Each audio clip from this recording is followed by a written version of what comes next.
Bagaimana jika seluruh hidupmu hancur bukan karena musuh, melainkan orang terdekat yang tidur di sampingmu? Bayangkan, kau hidup dalam ilusi keluarga sempurna, namun kenyataannya, kau diracuni secara perlahan, dipersiapkan untuk dianggap gila, agar mereka bisa mengambil semua yang berharga bagimu. Dalam kisah ini, tidak ada yang benar, yang ada hanya tipuan, ketakutan, pengkhianatan, dan satu rahasia mengerikan yang akan terungkap tak terduga. Saksikan hingga usai, karena ada sesuatu yang akan membalikkan seluruh duniamu. Saat itu awal musim semi. Hari cerah, rintik hujan terdengar di luar jendela. Apartemen itu beraroma pie apple dan cucian bersih. Adelia berdiri di meja setrika, menyetrika kemeja suaminya secara otomatis. Ia sudah melakukannya ratusan kali. Dan saat itu, ia merasa semuanya baik-baik saja. Namun di balik ketenangan itu, bisikan pengkhianatan yang akan datang sudah terasa tegang. Hari itu terasa biasa. Suaminya, Arjun, seorang editor yang sukses, dihormati, dan kalem. Orang-orang mengatakan ia tidak melirik wanita lain, padahal puluhan wanita cerdas, cantik, dan ambisius bekerja di bawah kepemimpinannya. Adelia tidak cemburu. Hal itu bahkan tidak pernah terlintas di benaknya. Mereka berkenalan di universitas. Saat itu ia adalah mahasiswa fakultas fotografi, dan Arjun adalah bintang jurnalisme. Mereka dekat karena passion yang sama terhadap reportase, percakapan panjang tentang profesi, sesi pemotretan yang penuh tantangan, dan perjalanan malam keliling kota. Semuanya seperti dalam film. Romansa cepat, pernikahan, karier, kesuksesan. Namun ada juga luka. Adelia masih mengingat sakitnya kehamilan yang berakhir terlalu cepat. Bayi mungil yang lahir prematur di usia 6 bulan kehamilan. Ia mendengar rintihan lemah. Kemudian, hening. Mereka bilang, jantungnya tidak kuat. Mereka bilang, bayinya meninggal.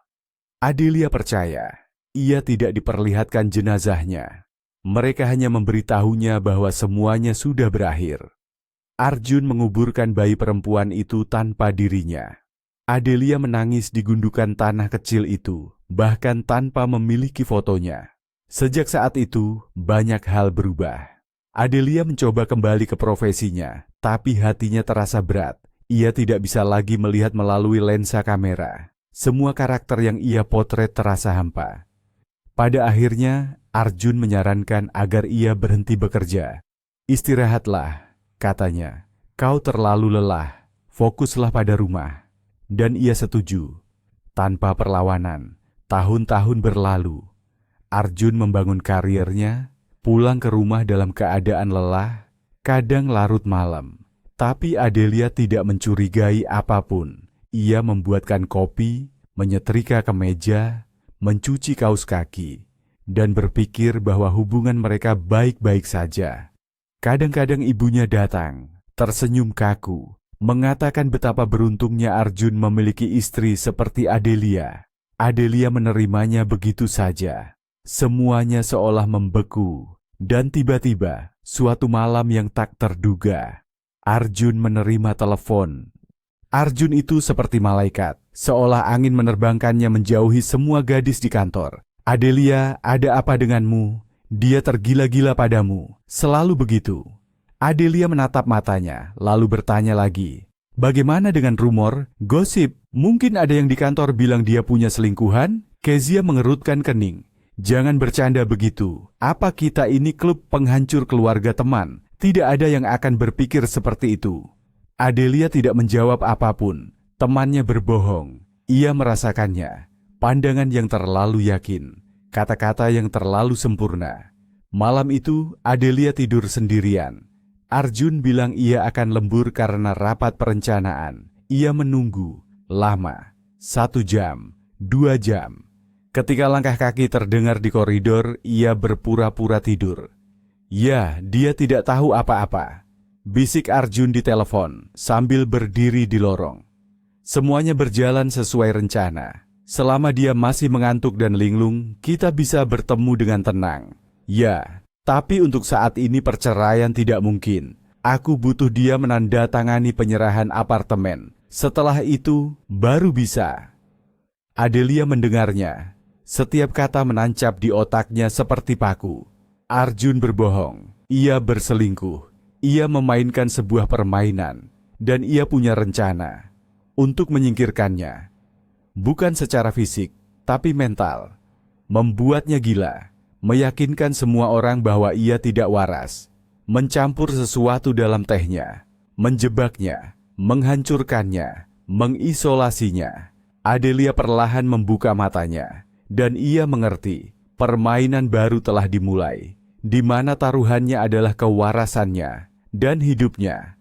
Keesokan paginya, Adelia bangun dengan perasaan berat di dada, bukan karena sakit, tapi karena kesadaran, karena kebenaran yang tidak bisa lagi ia buang dari pikirannya.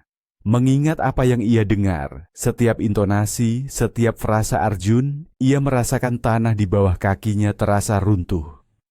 Arjun berbicara tentang tetesan, dosis, kaburnya pikiran. Berarti semua yang terjadi padanya, kelesuan, kantuk, mimpi-mimpi aneh, bukanlah kebetulan. Arjun benar-benar mencampurkan sesuatu ke dalam tehnya. Adelia bangkit, perlahan, seolah bergerak melalui air yang kental. Ia menuju dapur. Semuanya tampak biasa, tapi ia kini melihat rumahnya sebagai perangkap. Ia membuka semua lemari, mengintip di balik tumpukan bahan makanan, di bawah wastafel, di lemari obat. Tidak ada botol, kemasan, atau sachet bubuk. Lalu, ruangan kerja Arjun. Meja, laci, nakas, bersih. Tidak ada jejak yang tersisa. Tapi Arjun mengatakannya. Ia mengaku. Berarti Arjun membawanya, menyembunyikannya, dan mungkin terus melakukannya. Ia kembali ke kamar tidur, berbaring, dan berpura-pura sakit. Untuk mengelabuinya, untuk memenangkan waktu. Arjun kembali saat makan siang, membawa bunga, dengan senyum, dan permen. "Kau masih lemas? Kepalaku sakit," bisik Adelia, menatap lantai. "Mungkin teh?" tanyanya lembut. "Hanya jika kau yang membuatkannya." Ia mengangguk dan pergi ke dapur. Tapi Adelia sudah mengerti segalanya. Malam itu ketika Arjun pulang, Adelia menyambutnya dengan gaun, rambut tertata dan senyum lembut. "Kau tahu hari ini hari yang menyenangkan. Aku mengobrol manis dengan ibu, dan painya enak." "Bagus sekali," katanya. "Mau ku buatkan teh?" "Ya, buatkan. Tapi untukku, dari teko yang berbeda. Aku baru menyeduh yang baru." Arjun sedikit menegang, tapi mengangguk. Adelia tersenyum, Arjun tersenyum, dan keduanya tahu semuanya baru saja dimulai. Semuanya dimulai dengan sebuah panggilan telepon. Suara wanita tak dikenal memanggil namanya, berbicara dengan sopan, tapi tersirat kecemasan dalam suaranya. "Maaf, apakah Anda Adelia Sari?" "Ya, Anda siapa?" "Nama saya Dewi. Saya pengasuh di panti asuhan nomor 4. Saya menemukan nomor Anda melalui klinik tempat Anda terdaftar." Adelia menegang. "Maaf, tapi ini agak tak terduga. Mengapa Anda menelepon?" Jeda. Di telepon hanya terdengar napas Adelia yang memburu. "Saya ingin berbicara dengan Anda secara langsung. Ini tentang putri Anda." Hening, padat, kental, seperti sirup. Jantung Adelia berhenti berdetak selama beberapa detik. "Putriku?" tanyanya dengan suara hampir tak terdengar. "Ya." Ia duduk di sebuah kafe di pusat kota. Di tangan wanita di seberangnya ada koran lokal yang dilipat dua. Itulah tanda yang harus ia kenali. Adelia masuk dan langsung terpaku. Itu adalah wanita yang sama yang Arjun temui di taman. Wanita yang pernah ia sangka sebagai selingkuhan. "Anda?" Adelia hampir tidak bisa berbisik. "Ya," wanita itu mengangguk. "Nama saya Dewi, silakan duduk. Kita perlu bicara." Mereka duduk. Adelia merasakan cangkir di tangannya bergetar. "Anda tahu," Dewi memulai, "putri Anda, Kinara, membutuhkan operasi yang rumit dan mendesak. Kami takut kehabisan waktu. Saya sudah menghubungi suami Anda. Ia memberi uang seadanya dan berkata, "Saya tidak bisa membantu lebih dari ini." "Kinara yang mana?" Adelia menyela. "Putriku sudah meninggal 6 tahun lalu. Dokter memberitahuku, kami sudah menguburkannya. Anda pasti keliru." Dewi diam. Lalu tanpa mengalihkan pandangan, ia mengungkapkan, "Gadis itu Kinara Arjun Stefan. Lahir sangat prematur. Ia tidak dijemput dari rumah sakit bersalin. Tanda tangan di dokumen itu milik Anda." "Itu tidak mungkin," desis Adelia. "Saya tidak menandatangani apapun." "Bayiku, mereka bilang ia meninggal. Saya tidak melihatnya." Dewi mengeluarkan ponselnya dan menunjukkan foto dokumen. Adelia menatapnya tajam. Nama keluarga, nama depan, nama ayah, tanda tangan, seolah miliknya. Tapi bukan tulisan tangannya. "Ini pemalsuan," bisiknya. "Saya tidak menolak, saya tidak melihat bayi perempuan saya. Mereka tidak mengizinkan, saya ditipu." Ia terengah-engah. Dunia runtuh. Semua tembok yang telah ia bangun begitu lama hancur berkeping-keping. "Ia hidup?" tanya Adelia lagi, mengepalkan jari-jarinya hingga sakit. "Hidup. Usianya 6 tahun. Ia memiliki masalah penglihatan yang serius. Ini adalah tindak pidana. Tanda tangan dipalsukan. Dokumen-dokumen telah ditukar. Jika Anda setuju untuk terus maju, kita akan mulai." Adelia mengangguk. "Dan lagi, apartemen Anda. Periksa apakah ada proses yang sudah dimulai untuk pengalihan kepemilikan." 3 hari kemudian pengacara menelepon kembali. "Ya, dokumen-dokumen sudah dalam proses persetujuan. Suami Anda mengajukan permohonan hibah. Tanda tangan Anda dipalsukan." Adelia tidak terkejut. Ia hanya mengepalkan tangannya lebih erat. Namun yang terpenting adalah kesehatan Kinara. Gadis itu membutuhkan operasi mendesak. 200 juta rupiah, jumlah yang tidak sedikit. Ia tidak tahu harus mendapatkannya dari mana. Menjual perhiasan, mengambil pinjaman, mengumpulkan donasi. Dan kemudian, suatu malam, saat ia menjelajahi arsip foto lama di laptopnya, sebuah ide muncul. Proyek fotografi. Bukan tentang dirinya, tentang anak-anak, tentang panti asuhan, tentang Kinara. Tidak secara langsung, tanpa nama, tanpa tuduhan. Hanya kisah, foto, potret, mata, nyata, kuat, mengharukan. Proyek yang tak terlihat. Adelia mengambil kamera yang tidak ia sentuh selama 6 tahun. Dari bidikan pertama, napasnya menjadi lebih teratur. Tangannya lebih mantap. Ia kembali menjadi dirinya sendiri. Publikasi menyebar di media sosial. Berbagi. Komentar.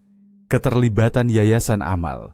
2 minggu kemudian, sebuah yayasan terkenal mentransfer dana untuk operasi. 3 minggu kemudian, Adelia dihubungi dari sebuah acara TV. Mereka ingin mewawancarainya. Saat itu Arjun menyadari bahwa ia kehilangan pijakan. Ia pulang ke rumah membawa buket bunga, cincin, dengan permintaan maaf, dengan permainan yang menyedihkan. "Adelia, aku mengerti semuanya. Maafkan aku.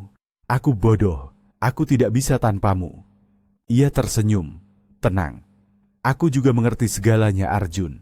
Dan maaf, tapi sekarang sudah terlambat." Arjun tidak sempat mengatakan apapun. Di koridor tampak seorang wanita dengan map di tangan. "Halo, saya penyidik dari kejaksaan, Arjun Stefan." Arjun memucat. "Ada apa ini?" "Tersangka pemalsuan, penahanan anak secara ilegal, percobaan peracunan, dan pemalsuan dokumen. Anda harus ikut bersama kami." Arjun menatap Adelia. "Ini kau?" "Ya." Adelia mengangguk. "Ini aku." Ibu Sari mencoba ikut campur. Kemudian menelpon, datang, mengetuk pintu, berteriak, "Dia suamimu, kau menghancurkan segalanya. Mengapa?" Adelia membuka pintu, menatap lurus ke matanya. "Anda tahu berapa kali saya berpikir Anda tegas tapi adil, tapi Anda sama saja dengannya, pengkhianat." "Itu demi masa depannya?" bisik ibu mertuanya. "Bagaimana dengan masa depanku? Bagaimana dengan Kinara? Apa yang akan kau lakukan sekarang? Tanya Ibu Sari. Hidup, jawab Adelia dengan tenang. Bersama putriku, di apartemenku sendiri, dengan ritmeku sendiri, tanpa kalian. Pintu tertutup. Di hari yang sama Adelia tiba di klinik. Kinara duduk di tempat tidur sambil menggambar matahari dan rumah. Namun dalam neraka ini, ia mempertahankan yang terpenting, hati, keyakinan, kemampuan untuk mencintai lagi. Kini hidupnya hanya miliknya dan putrinya, dan hanya ia yang memutuskan seperti apa hidup itu nantinya. Jika cerita ini Anda sukai, mohon berikan suka, berlangganan saluran ini, dan tinggalkan komentar Anda. Itu sangat berarti bagi kami. Apakah Anda akan bisa memaafkan pengkhianatan seperti itu? Tulis di komentar, mari kita diskusikan bersama.